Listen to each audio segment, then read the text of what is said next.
Hey everyone, and welcome to This Explainer. I'm your host today, and we're going to be diving into a seriously fascinating piece of history.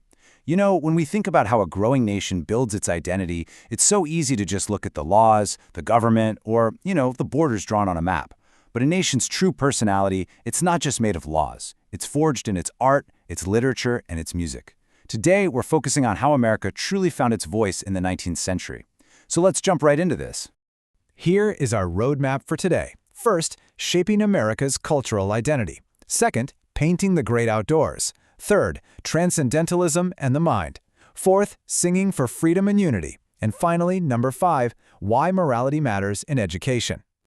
All right, let's kick things off with Section 1, shaping America's cultural identity.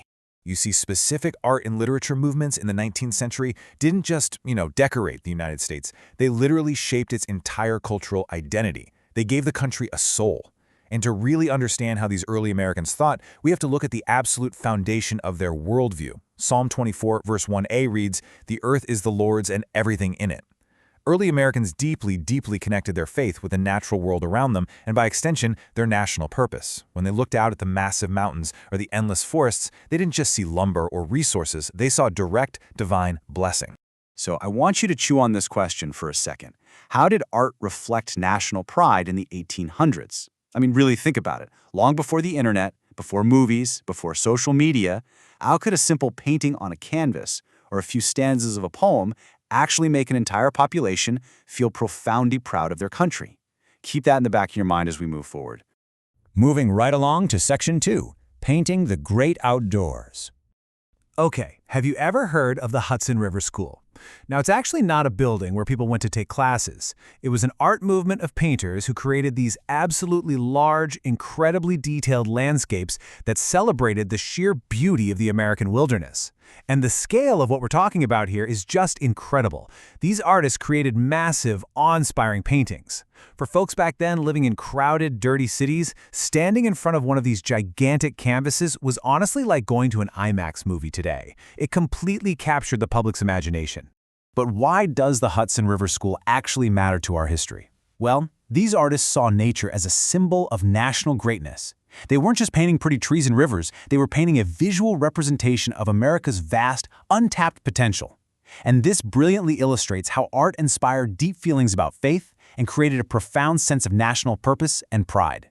When people saw these paintings, they felt connected to something so much bigger than themselves.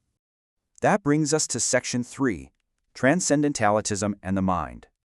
Now, I know transcendentalism sounds like a massive, intimidating word, but the core concept, it's actually quite beautiful and pretty simple.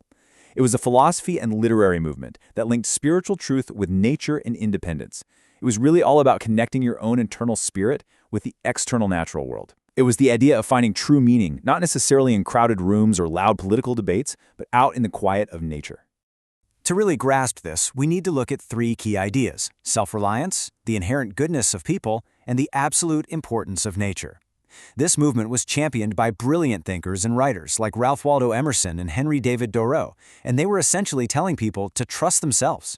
They emphasized that you, as an individual, have immense worth, and that true independence comes from relying on your own spiritual compass, which is deeply rooted in the natural world. All right, moving into Section 4, singing for freedom and unity. So why might music inspire unity during a war? Actually, before I even give you the answer, think about how your favorite playlist makes you feel when you're going through a really tough time. Music just has this incredible way of bypassing the logical brain and going straight to the heart, doesn't it? During the darkest times in history, a shared melody can pull literally thousands of people together onto the exact same emotional page. And back in the 19th century, right in the middle of the American Civil War, one song did exactly that: the Battle Hymn of the Republic. This isn't just a song, it is a legendary piece of music. It stands as the ultimate example of a nation using art to find its voice and its courage during profoundly dark and deeply divided times. Let's break down the meaning of this powerful hymn.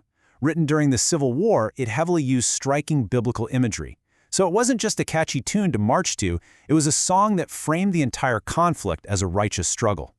It inspired the fight for freedom and justice, and once again, it seamlessly connected personal faith to a massive national purpose.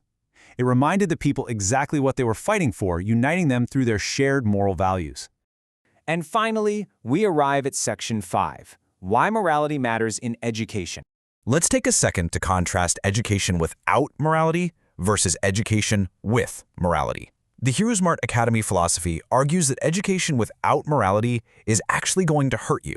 Imagine someone who has all the facts, all the advanced math skills, all the historical knowledge in the world, the whole shebang, but they completely lack a moral compass. What happens? Well, they might use all that brilliant knowledge to make terrible choices, choices that hurt themselves and choices that hurt the people around them. But an education with morality, specifically one intertwined with biblical morality, ensures that the knowledge you gain is used to build, to help, and to heal. Which leads us perfectly to a truly beautiful promise found in Scripture. Romans 8, verses 6 and 7 promises peace of mind to everyone who keeps his or her mind spiritual. This is the ultimate resolution, isn't it? Because true peace doesn't just come from acing a test or getting a perfect GPA. True peace comes when we keep our minds spiritually focused and morally grounded. And honestly, this is the exact experience aimed for with the Godly Learner series. As people engage with this content, the goal isn't just to become smarter, it's to find that lasting peace of mind. So I'm going to leave you today with this pretty provocative thought. What is the point of being smart and supposedly highly educated if you just continue to make bad choices that hurt yourself and others? I really challenge you today, as 8th graders, as the future leaders of this world, don't just chase the grades. Pursue an education that is deeply rooted in morality. Learn from the art, the nature, and the history we unpack today, and build an identity that brings you a lifetime of true peace. Thank you guys so much for joining me for this explainer, and I absolutely can't wait to see you next time.